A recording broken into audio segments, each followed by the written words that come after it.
Hello everyone. तो कैसे हैं सारे 12th क्लास के बच्चे? आई होप आप लोग अच्छे होंगे, है ना। मैं भी बहुत अच्छी हूँ। अब मुझसे बहुत सारे बच्चों ने ये बातें कही कि मैम बायोलॉजी के लिए और सारे सब्जेक्ट्स के लिए, एसएसटी के लिए, 10th के भी 12th के भी, दोनों क्लासेस के बच्चे जो हैं वो ये कमेंट कर रहे हैं कि आप इंपॉर्टेंट टॉपिक्स बता दो जो एग्जाम पॉइंट ऑफ व्यू के हिसाब से अच्छे हैं, है ना। तो इसीलिए क्योंकि मेरे पास इतनी सारी डिमांड आ रही थी, तो अपने प्यारे से बच्चों की प्यारी सी बातें मानते हुए मैंने क्या किया है, स्टार्ट किया है इंपॉर्टेंट टॉपिक्स के ऊपर वीडियो बनाना। ठीक है बच्चों, तो अभी मैं आज आपके लिए जो है बायोलॉजी कवर करने वाली हूँ। उसके बाद धीरे धीरे मैं मैथ्स और सारे केमिस्ट्री, फिजिक्स, सारे ही सब्जेक्ट्स को आपकी कवर करूंगी। सारे ही सब्जेक्ट्स की 12th की भी और 10th की भी वीडियोस में आपके इंपॉर्टेंट टॉपिक्स के ऊपर बनाऊंगी, वो भी मार्क्स वाइज, जिसमें मैं आपको बताऊंगी कि आपको इस टॉपिक से हो सकता है इतने मार्क्स का एग्जाम पेपर में देखने के लिए मिले। और लेकिन मेरी जो वीडियो है उसको एंड तक देखिएगा, क्योंकि बच्चों आधी अधूरी नॉलेज ना किसी काम की नहीं होती। अगर आप कोई चीज़ तैयार कर रहे हो, अगर आप वीडियो को देख रहे हो तो उसे एंड तक देखो, ताकि आप लोग जो है वो इंपॉर्टेंट पॉइंट्स को, चीज़ों को समझ सको। क्योंकि स्टार्टिंग के वीडियो में एकदम स्टार्ट होते ही आपको नहीं समझ में आएगा कि मैं क्या चीज़ें एक्सप्लेन करना चाहती हूँ, क्या आपको बताना चाहती हूँ। ठीक है, तो प्लीज़ वीडियो को एंड तक देखिएगा और कमेंट करके ज़रूर बता देना आपको वीडियो कैसी लगी। चैनल को सब्सक्राइब कर लेना, लाइक कर लेना। चलो हम ज़्यादा टाइम नहीं वेस्ट करते हैं, हम आगे अपनी पढ़ाई जो है स्टार्ट करते हैं। हम अब बात कर लेते हैं सबसे पहले चैप्टर नंबर 1 की, क्योंकि मैं आपसे चैप्टर वाइज डिस्कशन करने वाली हूँ बच्चों। तो चैप्टर नंबर 1 की बात करूँ, जो कि है sexual reproduction in flowering plant, है ना। तो मैं आपको पूरा का पूरा चैप्टर नहीं बताने वाली कि ये भी कर लो वो भी कर लो। जैसे कि आपने देखा होगा ज़्यादातर वीडियोज़ में क्या होता है कि आपको इतना सब कुछ बता देते हैं कि ये भी कर लो वो भी कर लो।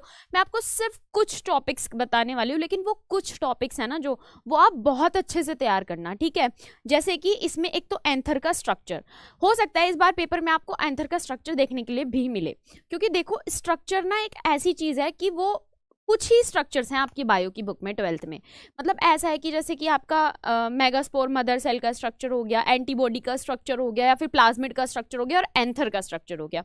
ये 3-4 ही स्ट्रक्चर हैं जो आपके पेपर में जरूर आते हैं। इनमें से कुछ ना कुछ आपको देखने के लिए जरूर ही मिलेगा, हो सकता है 2 या 3 या सारे भी देखने के लिए मिल जाए, क्योंकि आपकी बायो के पेपर में अब ये तो है नहीं कि जीन थेरेपी का स्ट्रक्चर आपको आ जाएगा, नहीं आएगा। और स्ट्रक्चर आएगा जरूर, क्योंकि डायग्राम वाला क्वेश्चन पेपर में जरूर आएगा। 2 से 3 क्वेश्चन आपके डायग्राम वाले जरूर आएंगे, तो इसका मतलब स्ट्रक्चर तो है, जरूर आएगा। और स्ट्रक्चर बहुत लिमिटेड है, इसीलिए आपको एंथर का स्ट्रक्चर जरूर करना है। 2 से 3 नंबर में आपको देखने के लिए मिलेगा, क्योंकि 5 नंबर लायक तो है भी नहीं है सवाल। ठीक है, अब हम बात कर लेते हैं मेगास्पोर मदर सेल की। तो जो आपका फॉर्मेशन है मेगास्पोर मदर सेल, जिसको हम मेगास्पोरोजेनेसिस कहते हैं, तो ये आपका देखने के लिए मिल सकता है 5 मार्क्स में। ठीक है बच्चों, क्योंकि इसका पूरा डेवलपमेंट है। और मैं बताऊं, कोशिश करना कि अगर आप ये डेवलपमेंट करो तो इसको ना एक प्रोसेस को एक फ्लो चार्ट में पहले शो कर दो, फिर उसकी एक्सप्लेनेशन कर दो। तो ये जो आपका 5 मार्क्स में अगर ये क्वेश्चन आता भी है तो बहुत अच्छी एक्सप्लेनेशन होगी, अच्छा लगेगा टीचर को। Development of MMC to embryo सेक,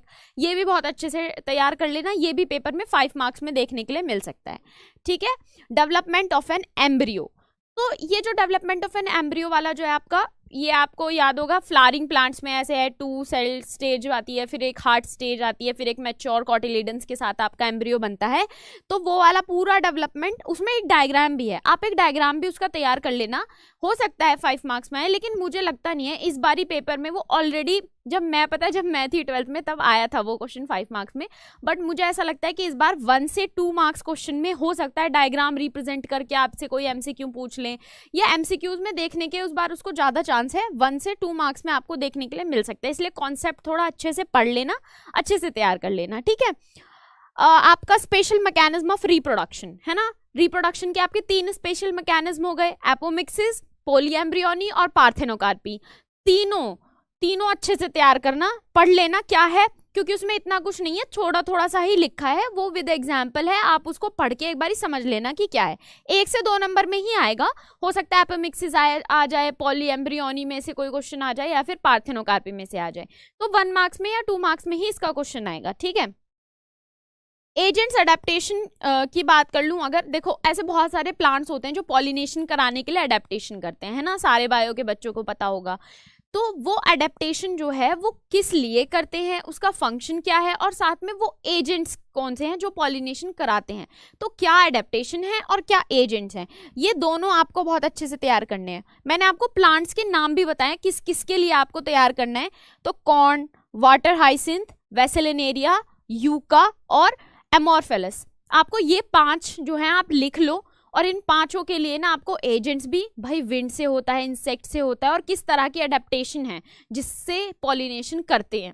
ठीक है, अब मैं आपसे अलविदा लेती हूँ। वीडियो को लाइक शेयर सब्सक्राइब ज़रूर कर देना। हमारी टीम बहुत मेहनत करती है इसके लिए, तो थोड़ा सा इतना तो कहना बनता है। ओके, चलो tata bye bye, see you.